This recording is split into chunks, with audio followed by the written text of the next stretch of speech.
Doncs ha anat a fer un cafè i diu: Jordi, no he sentit a parlar el català. Dic, home, què et pensaves? Perquè jo amb ell el vaig anar a veure fa 15 dies a Vilassar.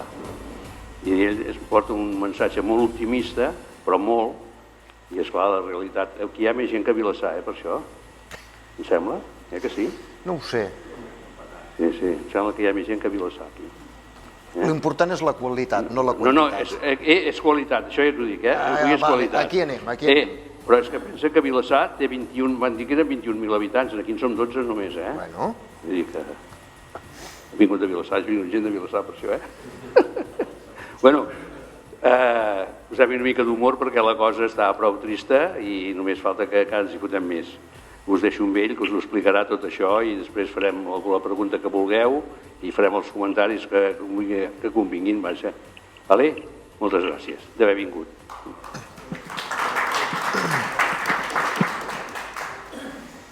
A veure...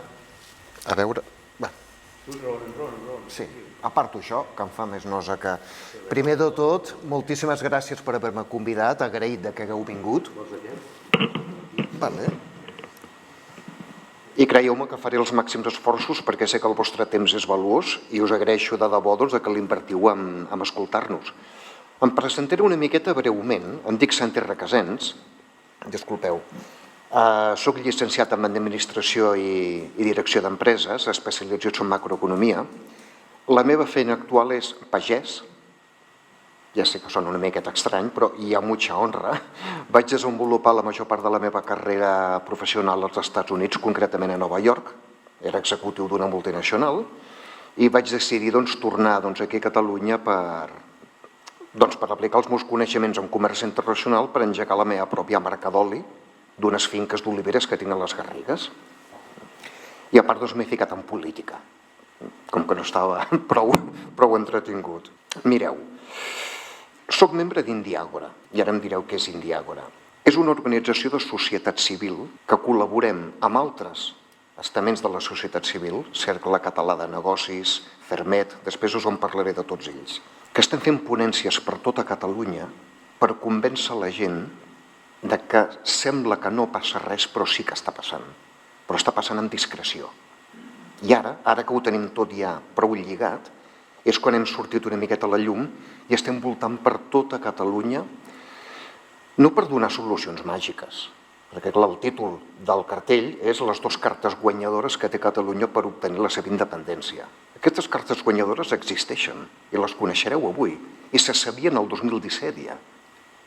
Que pareix que vam cometre l'error de creure que amb Espanya, amb l'Estado espanyol, perquè jo sempre separo Estado espanyol, Espanya, dels espanyols.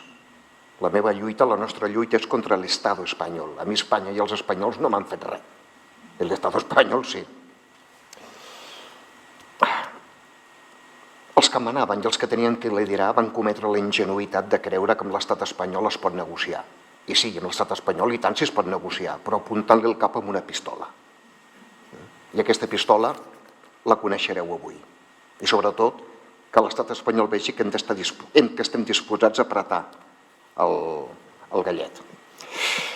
També diré que no som polítics, som ciutadans com vosaltres. Tot això emprem el nostre propi temps i ens ho paguem tot de la nostra pròpia butxaca. Per què no som polítics? Perquè jo com més conec el món de la política més m'horroritza. Més m'horroritza i més veig que van a la seva. Seguim. Vosaltres us sona una persona que es deia, en pau descansi, Joan Rigol, expresident del Parlament de Catalunya, un dels últims polítics que de debò dignificava la política. Ja no en queden d'aquests, o si en queden, segur que en queden encara, però el senyor Rigol va dir una cosa ja fa bastants anys, jo tinc bona memòria, i si es busca a YouTube segur que ho trobarem. Va dir una cosa que se'm va quedar gravada. Amb tot això del procés d'independència, no confieu en els partits polítics. I jo pertanyo a un partit polític, Unió Democràtica de Catalunya, i com que conec precisament com funcionen, no confieu en els partits polítics. Qui portarà endavant la independència serà la societat civil. I no ho deia d'una manera negativa o d'una manera de... Senzillament, clar, els partits polítics són estructures que tenen les seves despeses, que han de pagar a X gent, i el seu objectiu no és engegar revolucions. El seu objectiu és guanyar eleccions, aconseguir escons i cobrar els quartos per cada escó que han tret. Ja està. O sigui, no, a qualsevol partit polític de Catalunya avui dia, a tots, i quan dic a tots és a tots, ja sé que hi ha un meló per obrir, però no deixa de ser un partit polític. Li surt molt més rendible obeir a Madrid que engegar una revolució. I també va dir una cosa que també tenia tota la raó. Dintre de la política, per suposat que hi ha polítics competents que de debò estimen Catalunya i que s'ho creuen i que lluitarien per la independència de Catalunya, però és que són l'esglaó més dèbil del procés, perquè se'ls pot inhabilitar, se'ls pot subornar amb menjadores o senzillament, escolta, són gent que tenen famílies també. I se'ls pot destrossar la vida molt més fàcilment que amb un ciutadà. Per això ell insistíem que precisament els polítics són l'esglaó dèbil del procés.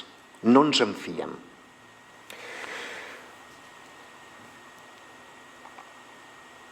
Les nostres ponències persegueixen un objectiu, informar a la gent. Informar la gent perquè s'empoderi, perquè hi ha una cosa que he observat a tot arreu, és que ens creiem massa el missatge de Madrid. Ens creiem massa el relato de Madrid. ¿Y Madrid qué ha de dir? Que está todo prohibido, que no puede ser, que la independencia es imposible, que no sé què, que no sé quantos. I els catalans ens ho creiem i abaixem el caparró. Vull compartir amb vosaltres un sopar que també el tinc gravat a foc al cervell, que va ser,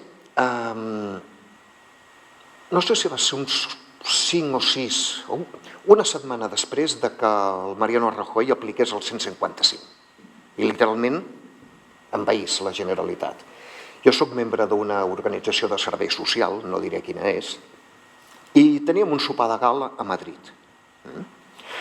Bueno, doncs vaig anar allà i jo no sé si Déu és català o és separatista, no ho sé, però hi ha coincidències que dius, mare de Déu senyor, mira que la sala era gran, mira que hi havia taules, i a la meva taula hi havia assegut un dels funcionaris que Madrid va enviar per prendre control de la Generalitat. I clar, era tan recent que tothom, pues, ostras, oye, ¿cómo ha ido? ¿Qué ambiente te has encontrado? Porque, no sé, parecía que estaban muy... Encara tinc aquí gravat i aquí el que va dir. Estos polacos chillan mucho, pero fuimos allí unos cuantos, les pegamos un grito de firmes y todos se pusieron a currar. Això ho tinc gravat aquí i aquí, perquè després li vaig fer una pregunta. Ja vaig estar a Romania i vaig dir, a veure, aquests funcionaris han de pagar factures, han de pagar el col·le dels nens, han de pagar la hipoteca. Tot això ve de Madrid. Si haguessin tingut un lideratge, poder sí que s'hi enfrontat, però els van deixar tirats. I és que no podien fer una altra cosa que seguir treballant. I li vaig fer una pregunta a aquest senyor. Oiga, ¿y qué hubiera pasado si todos los funcionarios de la Generalitat lo envían al carajo y no aceptan su autoridad? Clar, es va quedar parat perquè no s'esperava aquesta pregunta i li va sortir una resposta automàtica. Entonces estamos jodidos. O sea, me está usted diciendo que... Enteneu el que vull dir, no? Si aquí ens plantem, Madrid l'únic que té són amenaces, res més. Res més que això. El tema és que després veuràs com... M'imagino ja el que estic pensant alguns. Torno a repetir, no oferim solucions màgiques. Això no serà un pim-pam-pum, això serà un esforç col·lectiu de tots i la veritat és que no és que hem de començar des de zero, hem hagut de començar des de -10. Però bueno, a poc a poc. Ara us faré una pregunta. Vosaltres creieu que el dret internacional i la ONU i tot això serveix d'algú? Que és útil? Sigueu-me francs. Esteu fent ganyotes però no us atreviu a dir que no serveix per a res, oi? Que tothom se'l pot saltar a la torera. Sí i no. Sí i no. Aquí només hi ha 4 països que es poden saltar a la torera del dret internacional i, entre cometes, que són països amb un exèrcit molt gran, com per imposar la seva pròpia llei, o països amb unes finances tan sanejades que financerament no depenguin de ningú. I només hi ha 3 o 4 països al món que compleixen això. Un d'ells és Estats Units, ja es nota, no? Un altre és Rússia, un altre és Xina, un altre és Israel, i després hi hauria un 5è que passa bastant de l'ONU, que es diu Corea del Nord, però Corea del Nord crec que no compta gaire. Espanya ni té un exèrcit poderós, a nosaltres ens pot semblar que sí, ni té un exèrcit poderós, i després us diré el deute real d'Espanya, no el que publiquen, el real. Espanya no es pot permetre el luxe de violar el dret internacional. Per més que molts, aquí assumim, els catalans també assumim massa, o és que Espanya farà això, o és que Espanya farà allò altre, o és que això no pot ser. Cura, xura, ura. No assumim tant. Israel i Rússia es poden permetre el luxe de desafiar la ONU i el dret internacional. Sembla que no tant. Sembla que no tant. Vosaltres coneixeu que hi ha un tribunal que se'n diu Tribunal Penal Internacional de la Haia, depenent de la ONU, és Nacions Unides. Aquest tribunal ha emès 2 ordres de busca i captura per crims de lesa humanitat contra el Vladimir Putin i el Benjamin Netanyahu. Aquestes ordres estan actives. L'avió presidencial o del Putin o del Netanyahu sobrevola en espai aeri d'un país que reconegui aquest tribunal i la llei els autoritza a enviar 2 caces i fer baixar l'avió per la força. El Vladimir Putin, des que el Tribunal Internacional va emetre aquesta ordre, només ha viatjat a Bielorússia, a Corea del Nord i als Estats Units, països dels amigotes, que sap que no l'entregaran. I fixeu-vos als Estats Units, aquella reunió que va tenir amb el Donald Trump, no es van reunir a Washington, es van reunir a Alaska, un lloc força estrany, i Alaska està a un tiro de pedra de Rússia. Però bueno, podria ser que el Vladimir Putin de sobte es mareja quan vola i per això no viatja. Podria ser. Però la prova definitiva va ser el Benjamin Netanyahu. Jo quan vivia a Nova York havia anat alguna que altra vegada amb la companyia israeliana El Al de Nova York a Tel Aviv. I la ruta comercial està molt ben definida. Surts de Tel Aviv, passes per un tros d'Itàlia, passes per un tros d'Alemanya, França, un trosset del Regne Unit i després hi ha Oceà Atlàntic fins als Estats Units. Típica curva que veus de les rutes aèries. Comento això perquè jo soc molt aficionat a l'aviació i no sé com vaig acabar veient la ruta que va fer servir l'avió presidencial del Benjamin Netanyahu per anar a la seva última reunió amb el Donald Trump a Washington. Línia recta des de Tel Aviv a la que s'apropava a Sicília. Línia recta, aigües internacionals del Mediterrani, quan s'apropava a Espanya i a Marroc, que reconeixen aquest tribunal, va passar just pel mig i després ja directe... Home, perquè el dret internacional no serveixi de res, sembla que el Vladimir Putin i el Benjamin Netanyahu li tenen més respecte del que ens pensem. I després, també estem veient últimament amb totes les desgràcies que estan passant el Pedro Sánchez, que no para de repetir una i una altra vegada que hay que obedecer el derecho internacional. Però hi ha una frase atribuïda, diuen, al gàngster de Chicago, Al Capone, no sé si ho va dir, però la frase és força bona, la que has pogut dir el mateix Aristòteles. Amb una paraula amable arribes lluny, però amb una paraula amable i una pistola arribes encara més lluny. No serem ingenus de creure que amb el dret internacional en tindrem prou per obtenir la independència. No som rucs, ja vam anar una vegada amb el lliri a la mà. Ara hem d'anar amb el lliri a la mà i amb una pistola. Però el dret internacional és la paraula amable. La pistola són les finances. Comencem per la paraula amable. Tot el que us diré ara mireu després el vídeo que estem gravant perquè tot això ho podreu consultar a internet. I fins i tot us dic article tal, part tal, punt tal, perquè ho trobeu de seguida. El relat de Madrid diu que la independència és impossible, que no pot ser.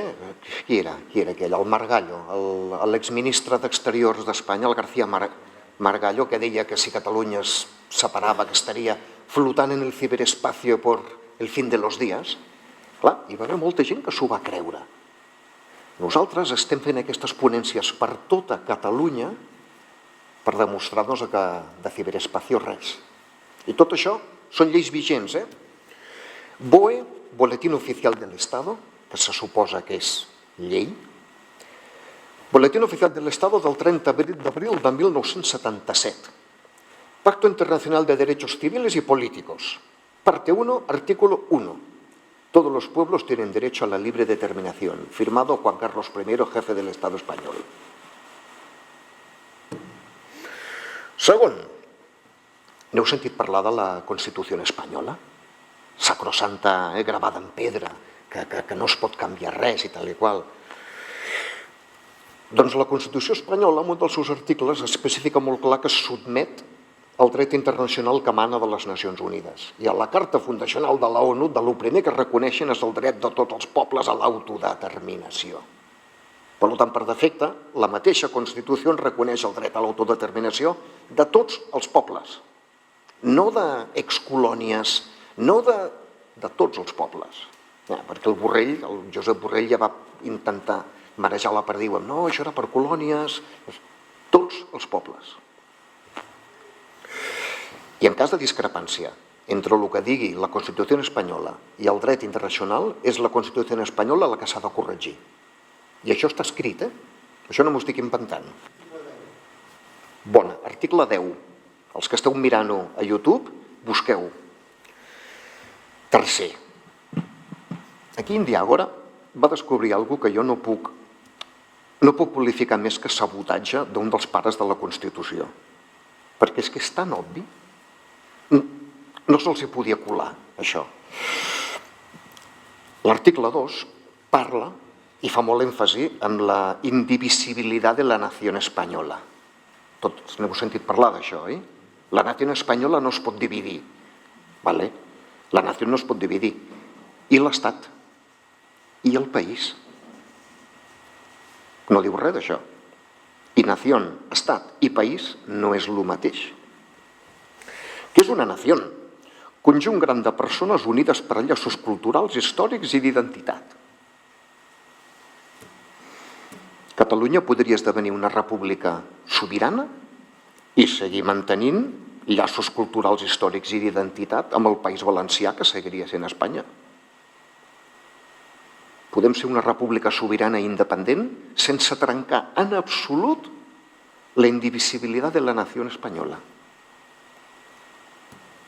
Això és una cosa que convé que tinguem clar, perquè és que a base de que ens repeteixin les mentides 1000 vegades és que ens ho acabem creient.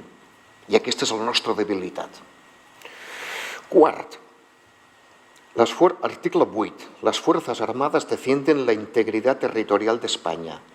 Aquí tenim un problema. Però que se li pot fer un bypass del que parlarem després. Perquè totes les ponències, el torn de preguntes, i l'exèrcit què? No serem tan insensats de menystenir que Espanya té força. Però amb intel·ligència hi ha maneres de donar-li la volta. Tots hem sentit dir moltes vegades que Catalunya no pot ser estat, perquè no ho era abans, perquè mai va ser un... En fi, que és impossible. Dret internacional, Convenció de Montevideo 1933. Deixa molt clar els requisits que ha de tenir qualsevol territori, hagi estat o no estat a l'edat mitjana, per ser un estat modern. Primer de tot, ha de tenir unes fronteres definides i reconegudes. Catalunya les té. Ha de tenir una població estable. Catalunya ho té. Ha de tenir un organisme de representació del poble, un parlament, Catalunya el té, i reconegut. Quart, ha de poder establir relacions diplomàtiques amb altres estats. Catalunya té el Diplocat. Catalunya compleix a la perfecció tot el que el dret internacional demana per poder esdevenir estat. Que ho hagi estat abans o no és totalment irrellevant. Les secessions es poden fer de dues maneres, de forma amable o de forma no amable. La forma amable és de lliure acord, amb la part de la que et separes, com va passar amb l'antiga Txecoslovàquia. Tots tenim clar que amb Espanya no es podrà fer de forma amable. Quina és l'opció no amable? Declaració unilateral d'independència. Que Madrid ens ha taladrat 1.000.000 de vegades que està prohibit. Doncs no, no està prohibit. Si està ben feta, està totalment reconeguda pel dret internacional, com va dictaminar la sentència de Kosovo de l'any 2010, Tribunal Internacional de la Haia, Nacions Unides. Majoria abrumadora de 10-4, que la DUI de Kosovo era totalment legal. Que Sèrbia i Espanya no vulguin reconèixer Kosovo és igualment totalment irrellevant. I poso com a anècdota, ara farà uns anys, quan el Josep Borrell encara era el cap de la diplomàcia europea, el Parlament Europeu a Brussel·les, van rebre a la presidenta, no sé si era president o presidenta, perquè és que només em vaig fixar amb la cara de carallot del Borrell. El president de Kosovo, entrant a la cambra de Brussel·les, tothom aixecat excepte una persona, Josep Borrell, que clar, com a cap de la diplomàcia europea, el protocol deia que tenia que ser el primer en aixecar-se i aplaudir, però clar, no podia perquè era Viva Espanya. I el veies assegut, tothom aplaudint, i el veies amb ell i a tota la delegació espanyola, tots asseguts amb una cara de carallots, que és que els hi podies llegir el llenguatge corporal. I ara què fem? Doncs us aixequeu i aplaudiu amb un cap d'estat, que per més que no el vulgueu reconèixer amb 1.000.000 d'anys, no deixarà de ser un cap d'estat. Però bueno, a res ho mai perdonar diví, no creieu?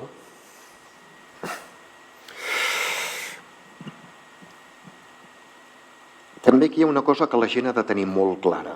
Si la DUI està ben feta, i ha d'estar impecablement ben feta, aquí és on tenim un petit problema, perquè s'ha de fer sí o sí des del Parlament de Catalunya. No es pot fer des d'una cafeteria. S'ha de fer des del Parlament de Catalunya i ara per ara controlar el Parlament de Catalunya amb majoria absoluta, no ens enganyem, no és fàcil. Però convé que no oblidem una cosa. Qui decideix qui entra i qui surt del Parlament de Catalunya som nosaltres, D'això en parlarem després. Si fas una DUI ben feta i automàticament et poses sota l'empara de la ONU, seguint els protocols legals, impecablement fets, aquí sí que no podem jugar. Catalunya esdevé estat automàticament, encara que no ens reconegui ningú. I després, si s'han fet bé els deures, envies una carta a totes les delegacions diplomàtiques perquè et reconeguin. Algunes et reconeixeran perquè els hi cauràs bé i altres et reconeixeran perquè hauràs pactat coses amb ells anteriorment. De que et reconeguin a canvi de que Catalunya els hi dongui alguna cosa, del que parlarem després. Així és com es fan les coses. I una altra cosa importantíssima, aquí no cal fer cap referèndum amb una DUI, no cal fer cap referèndum. No és exigible. Els referèndums, primer de tot, jo sóc més demòcrata que ningú, però els referèndums són una arma de doble... Tu només muntes un referèndum quan estàs 180% segur que el guanyaràs. I això funciona així. Allò de que la festa de la democràcia, el poble ha parlat, tot això és molt bonic mentre guanyis. El referèndum vindria 2 o 3 anys després de fer la independència, quan la gent vegi que ni ha caigut cap meteorito del cel, que les pensions se segueixen cobrant, que tot segueix normal i va fins i tot millor. Aleshores és quan fas el referèndum per referendar una miqueta aquesta DUI. No es fa quan hi ha tantes incerteses, es fa quan el poble veu certeses. Fins ara estàvem parlant del dret internacional, que és la paraula amable. Aquí entrem ja amb una barreja de la paraula amable i la pistola. Espanya ens pot engegar a fer punyetes, i tindria tot el dret a fer-ho, Convenció de Viena 1983. Això, tant vosaltres com els que ens estan escoltant, aquesta és la clau de tot. Convención de Viena 1983 sobre sucesión de estados en materia de bienes, archivos y deudas. A internet, és dels pocs, la majoria d'aquestes coses estan en anglès. Aquest està traduït al castellà.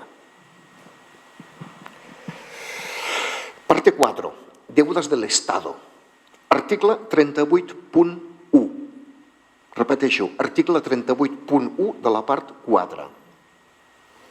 Si Catalunya fa una DUI legal i ben feta, no té per què acceptar ni un cèntim del deute d'Espanya. Enteneu ja per on vaig, oi? Espanya s'ha de menjar ella sola tot el seu deute, de sobte perd un 20% del seu PIB, de sobte perd un 30% de la seva capacitat exportadora, en quant a turisme, ja ni en parlem. Enteneu, no?, per on va el tema de la pistola?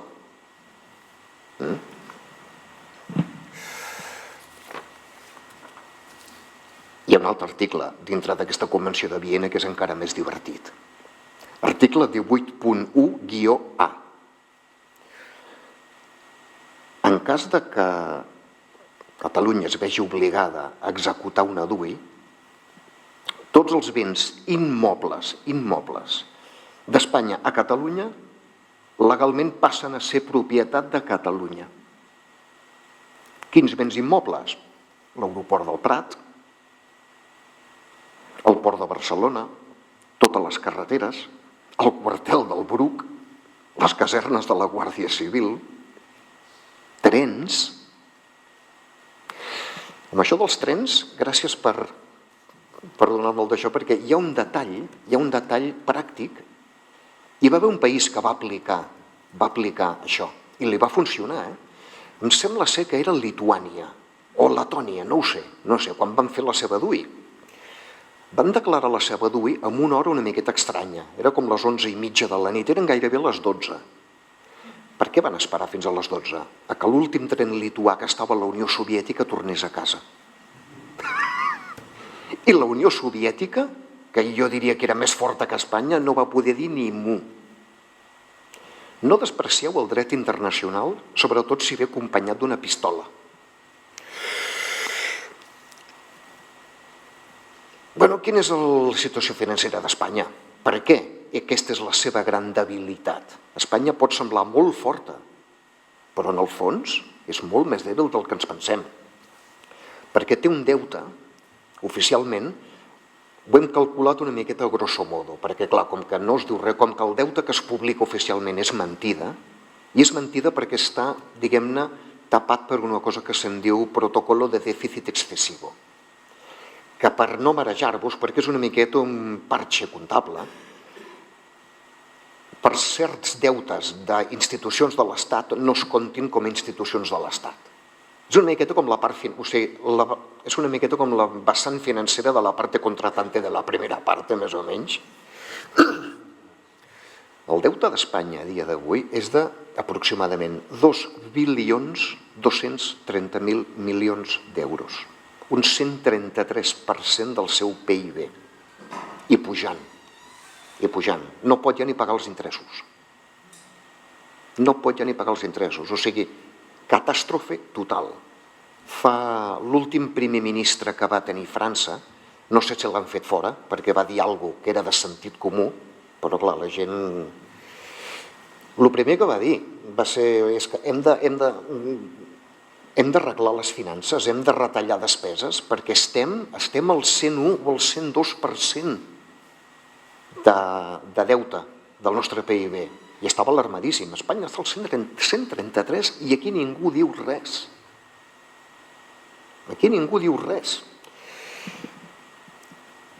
Algú dirà, sí, Santi, però hi ha altres països que estan encara més endeutats que Espanya. Sí, Itàlia mateix, el Japó. El El que passa és que tant Japó com Itàlia i els altres països tenen, entre cometes, un avantatge respecte a Espanya. Primer de tot, que tenen una economia productiva molt superior a la d'Espanya. Insisteixo jo en economia productiva, perquè Madrid administra molt però produeix poquíssim. Allò que es diu Madrid és la locomotora econòmica, ni parlar-ne. La locomotora econòmica productiva segueix en Catalunya. El tema és que Japó i Itàlia s'aguanten perquè el seu deute està en mans de... gran part del seu deute està en mans de ciutadans que van comprar letres del Tesoro, pagarés del Tesoro, bonos del Tesoro, una mica el mateix que passa aquí. Espanya estava tan desesperada que va vendre part del seu deute a fons d'inversió. Són fons d'inversió que quan vulguin recuperar els quartos no s'aniran amb punyetes. Els ciutadans italians i japonesos no executaran aquest deute perquè no volen arruïnar el seu país. BlackRock i altres institucions que estan a Wall Street, aquests se'ls en refot que els espanyols haguem de pagar el col·le dels nens o haguem de pagar la hipoteca. I el principal acreedor, no sé com es diu en català, el principal creditor d'Espanya és, amb moltíssima diferència, el Banc Central Europeu.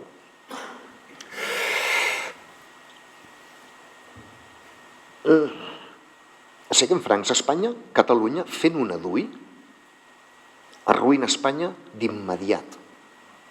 Però és que d'immediat, o sigui, s'ha de declarar en bancarrota al cap de 10 minuts.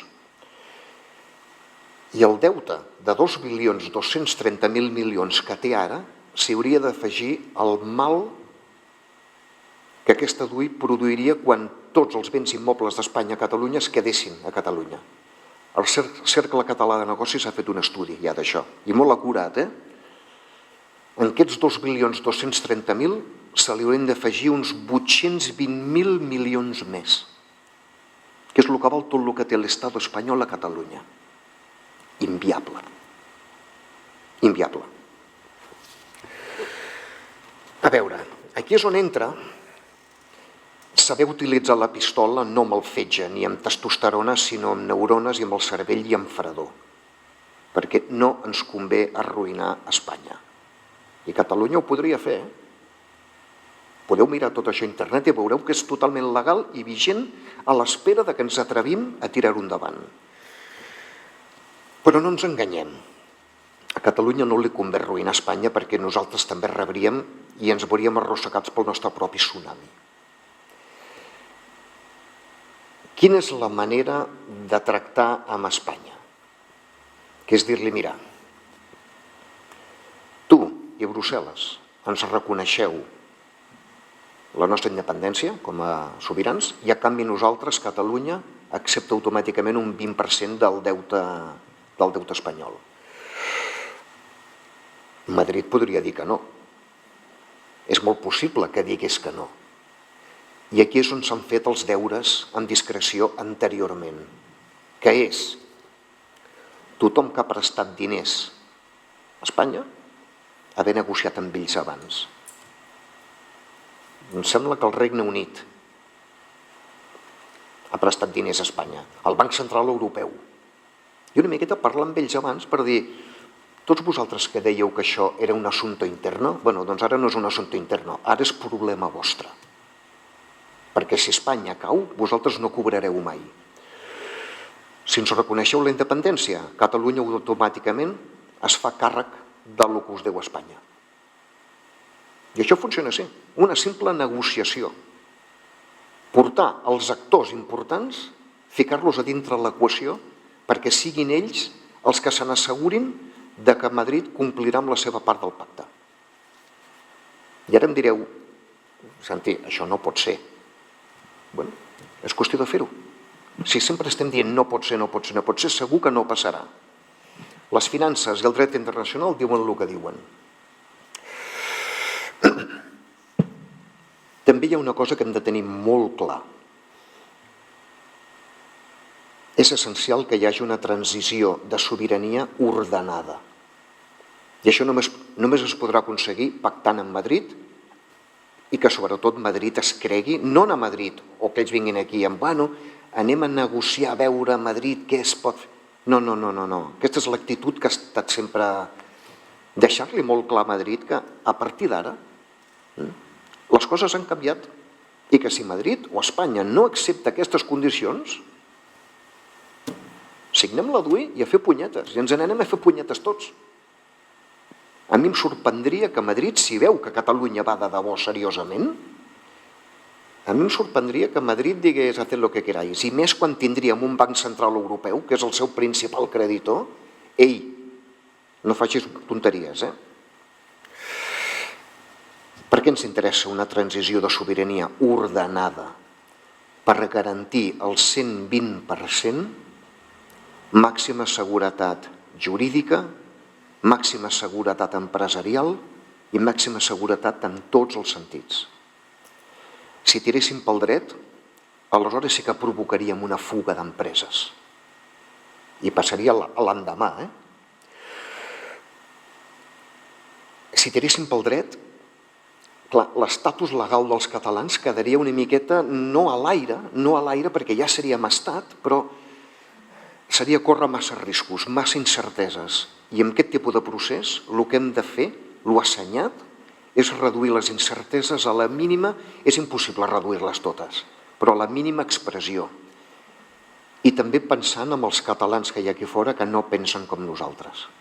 Això és essencial també, perquè són catalans, tenen les seves famílies aquí, no estan d'acord amb la independència per raons X, o no ho veuen clar, o tenen por, o no volen lius, el qual és molt normal, perquè el cervell humà està programat per defugir incerteses. Això és el que ens ha permès sobreviure a la sabana africana, a tots els bitxos que se'ns volien menjar. Si tirem pel dret, creem masses incerteses i aleshores automàticament els que no ho tenen clar es tancaran totalment en banda i podríem arribar a provocar fins i tot un conflicte civil. Que això, gràcies a Déu, Ciutadans ja ho va intentar el 2017, us en recordeu tots perfectament. Gràcies a Déu que no va prosperar. Quina és la manera d'evitar això?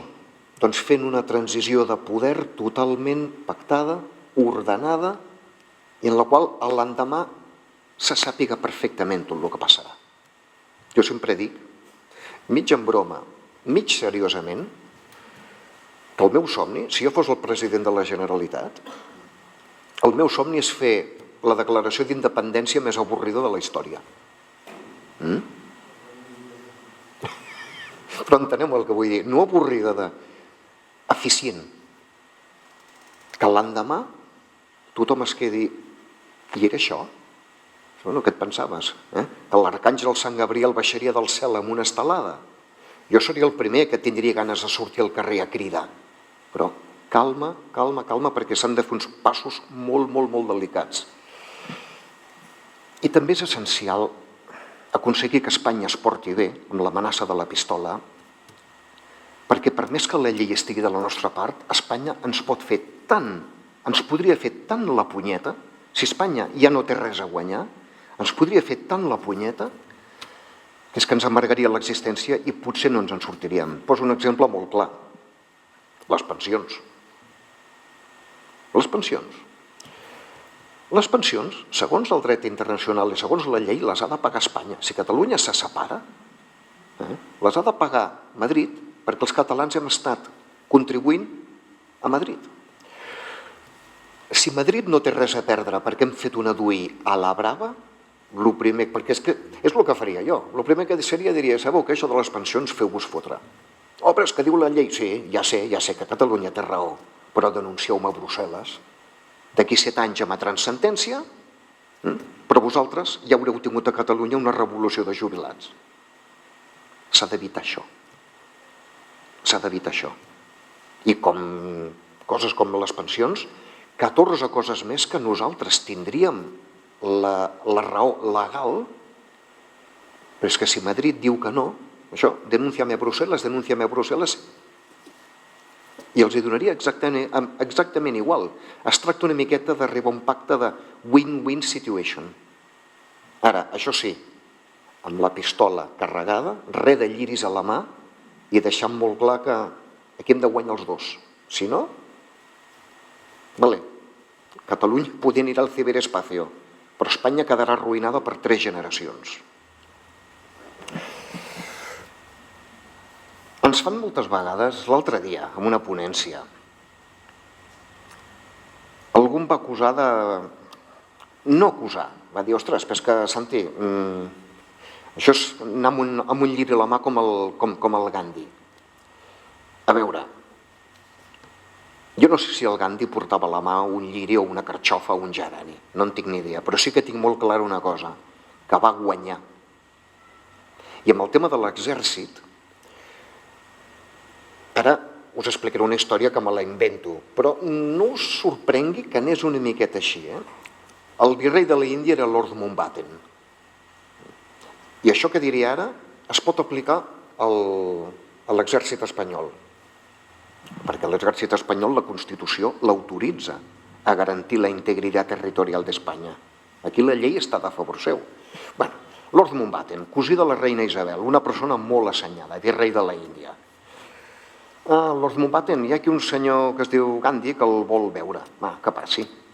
Clar, Lord Mountbatten al veure el Mahatma Gandhi, tot prim amb la túnica, què vol? Vinc a demanar-li la independència de la Índia. Perdó, vinc a exigir-li la independència de la Índia. Tu i qui més? Jo i els 6 milions de persones que estan esperant aquí fora. Collons. Escolta, us tancaré a la presó. No teniu prou presons per tancar-nos a tots.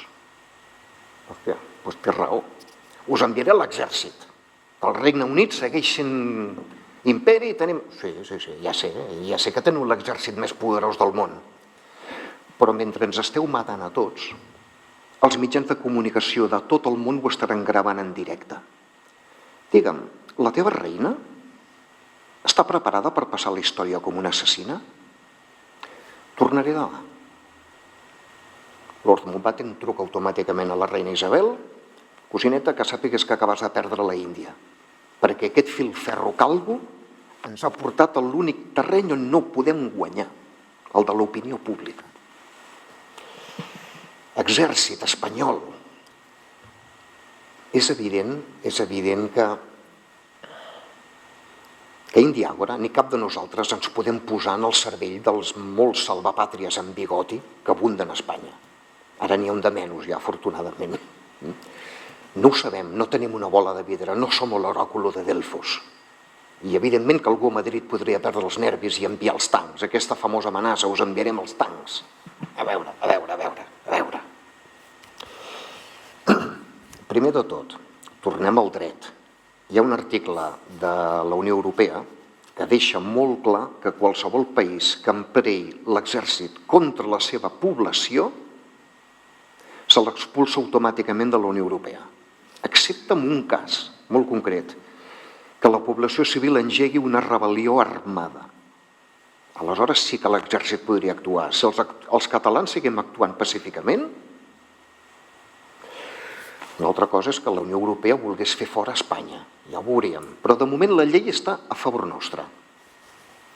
Segon, hi ha un altre article de la Constitució, aquest el sap poca gent perquè es va aprovar bastant en secret.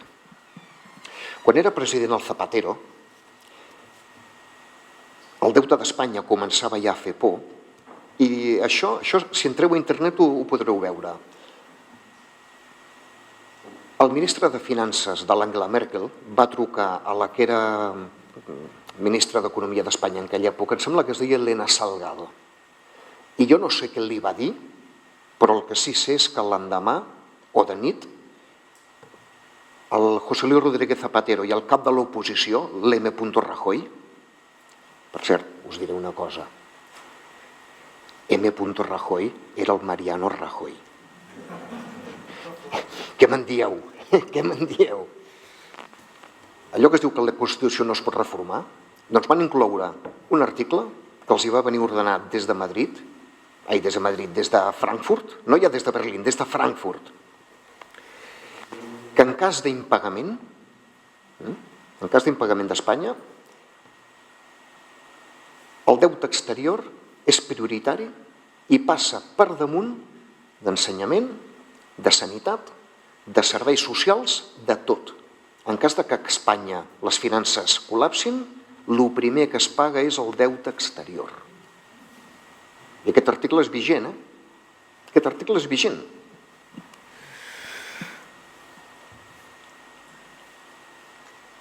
El punt.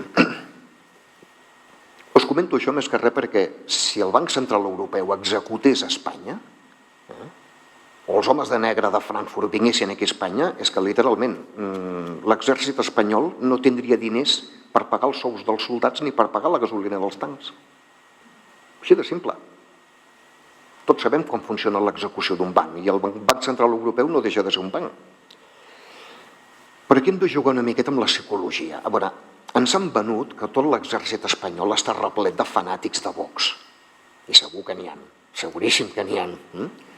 Però a veure, la major part de l'exèrcit d'Espanya, tal com està fet avui, les Forces Armades Espanyoles, en el fons és una sortida professional per molts joves que, doncs, o els agrada l'exèrcit o és que no tenien enlloc més on anar. Aquesta gent no són soldats com els de l'època del Franco. Aquests estan fent una feina. Vosaltres recordeu la plaça de Tiananmen, la matança de la plaça de Tiananmen? Tots tenim una data i recordem una imatge que a mi encara se'm va quedar gravada. Columna de tancs passant per la plaça. Us en recordeu que de sobte va aparèixer un senyor d'enmig del lloc i es va plantar ell sol davant dels tancs? Què van fer els tancs? Instintivament van frenar. I a la que van voler girar, aquell senyor es va ficar un altre cop al davant i van tornar a frenar. Al final suposo que des de Pequín algú va dir esclafa'ls a tots, però la reacció inicial era frenar. Primer de tot que dubto molt que ens enviessin tancs, exèrcit i tot això. És una amenaça que espanta molt, però dubto molt. Però és que en cas de que ens ho enviessin, clar, és que estem parlant d'exèrcit espanyol apuntant amb armes a X número de persones desarmades i que a sobre estan complint amb el dret internacional mentre les televisions de tot el món ho estan filmant en directe. Ja sé que a Madrid hi ha animals que me da igual, però jo apostaria triple sobre senzill a que no farien res, perquè és que a Madrid s'hi jugaria massa. Quan dic Madrid dic Estat espanyol, s'hi jugaria massa. Ara, clar, si cada vegada que l'Estat espanyol diu el ejército puede hacer esto, sí, ya sé que puede, pero ¿os atreveréis? ¿Estáis dispuestos a pagar el precio? Lo que li va dir el Gandhi a Lord Mountbatten. I a sobre, apuntar amb armes amb uns ciutadans desarmats que a sobre estan complint amb el dret internacional mentre que vosaltres el desobeïu, seria una miqueta ser forts i fer una miqueta el joc psicològic.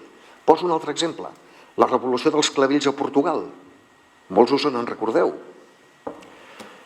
Molts soldats tenien ordres de disparar. Complien la llei. La llei era acabar con esta revolución como sea. I sí, les ordres eren claríssimes fins que un ciutadà va fotre un clavell al canó d'un fusell. I no sé què li va dir, però li va dir, ara dispara'm. Aquell soldat era un ésser humà, no era un assassí. I no va disparar. Hem de jugar una miqueta amb això, hem de ser valents. Per més que Madrid ens amenaci, no ho sé, amics meus, jo acabo una miqueta aquí, deixarem després totes les preguntes que vulgueu. L'únic escull que tenim és el Parlament de Catalunya. Això és l'únic per lo que no tinc indiàgona. En general no tenim resposta.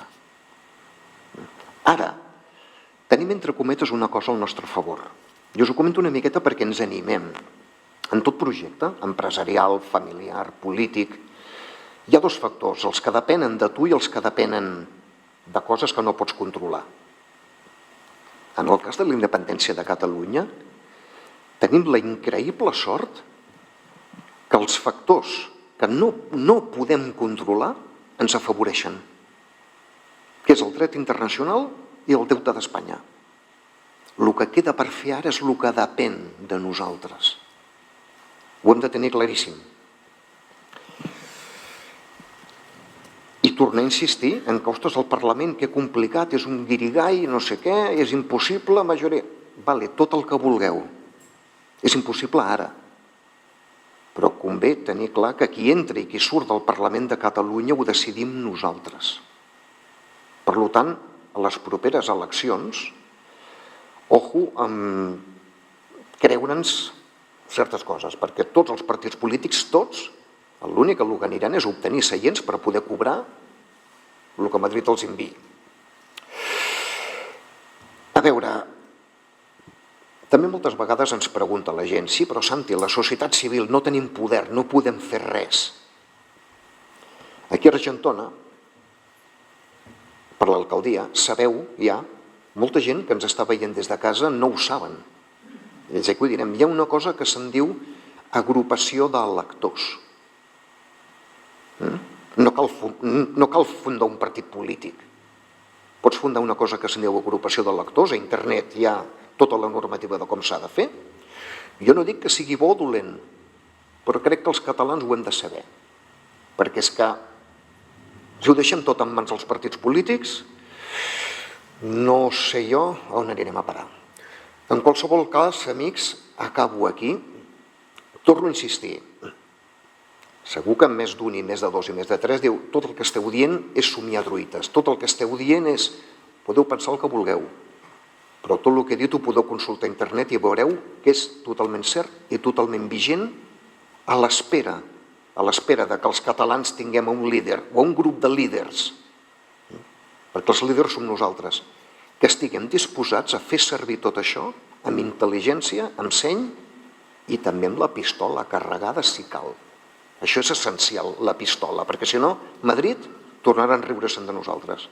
Però si li apuntem al cap amb una pistola i veu que, ostres, ahora estos van en serio, jo no tinc tan clar que... En fi, amics, acabo aquí, estic a la vostra disposició per qualsevol pregunta, us avanço ara que les que sàpiga les respondré encantat. Les que no sàpiga també us diré que no ho sé, perquè no ho sabem tot. I acabo també amb una altra cosa important. Ja sé que estem desanimats, ja ho sé, que ara és, ostres, això, que complicat, no sé què, el 17 ho teníem a la mà i... Bueno, hem après dels errors. El 2017 hi havia molt terreny desconegut que no va funcionar, hem après dels errors. Ara podem aplicar aquests errors. Jo el que vull és que aneu al llit amb una cosa amb la que no tothom hi pensa, potser perquè els catalans passem del pessimisme a l'optimisme d'un dia per un altre. Durant 300 anys, Catalunya sempre ha perdut perquè Espanya ho tenia facilíssim, que era enviar l'exèrcit aquí a trinxar-ho tot i a afusellar el problema. Heu d'entendre, i això us ho dic molt seriosament, que ara Espanya, precisament perquè està en tots aquests organismes, està molt més lligada de mans i peus que no us penseu. Per això que quan diuen el ejército, inténtalo. No poden. De poder ser que poden. Ja sé que és difícil, ja sé que estem desanimats, ja sé que... Però jo us demano que us n'aneu al llit amb una idea al cap. Som la primera generació en 300 anys que té possibilitats d'aconseguir-ho. Perquè Espanya no ho pot fer tot. Fa 50 anys sí, ara no ho pot fer tot. I Espanya té dues debilitats tremendes. Dret internacional, que no pot canviar, i un deute que cada vegada s'ha fet més gros i que ja no pot parar. Aquestes són les dues cartes guanyadores de Catalunya. Ara, ens ho hem de creure. No ser optimistes de segur, ens ho hem de creure i a poc anar jugant aquestes dues cartes amb intel·ligència. Moltes gràcies per la vostra atenció, amics.